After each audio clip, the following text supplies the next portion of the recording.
పనస పిక్కల్ని ఎప్పుడు ఉడకబెట్టుకొని తింటాము, లేదంటే కాల్చుకొని తింటాము. అలా కాకుండా ఇలా ఒకసారి వడ చేసుకొని తినండి, చాలా టేస్టీగా ఉంటుంది అండ్ సింపుల్గా చేసేసుకోవచ్చు కూడా. ఈ పనస పిక్కల వడ కోసం ముందుగా ప్లేట్లోకి పనస పిక్కలు తీసుకొని వీటిపై ఉన్న పొట్టంతా ఒలిచి పక్కన పెట్టుకోండి. శుభ్రంగా కడిగి పక్కన పెట్టుకోండి. నాకు కొన్ని రాలేదు. వీటిని కుక్కర్లో వేసి మంచిగా 2 గ్లాసెస్ వాటర్ వేసి కొంచెం ఉప్పు కూడా వేసి మూత పెట్టి 4 విజిల్స్ వచ్చేంత వరకు కుక్ చేసుకోవాలి.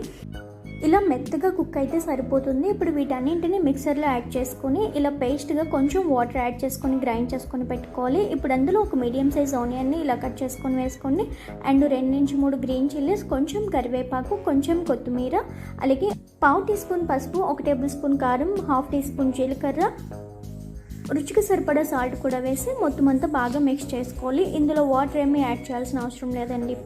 ఇప్పుడు ఇందులోకి ఒక 1/2 కప్పు వరకు బియ్యం పిండి తీసుకోండి.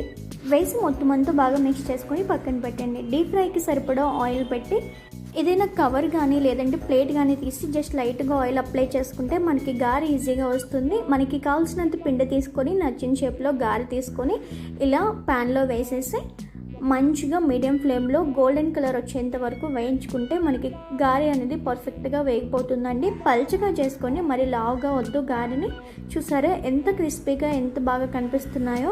చాలా అంటే చాలా టేస్టీగా ఉన్నాయి. ఈసారి కొత్తగా మీరు ఈ రెసిపీని అయితే ట్రై చేయండి. ఎలా వచ్చిందో నాకు కామెంట్ బాక్స్లో కామెంట్ చేయడం మర్చిపోవద్దు.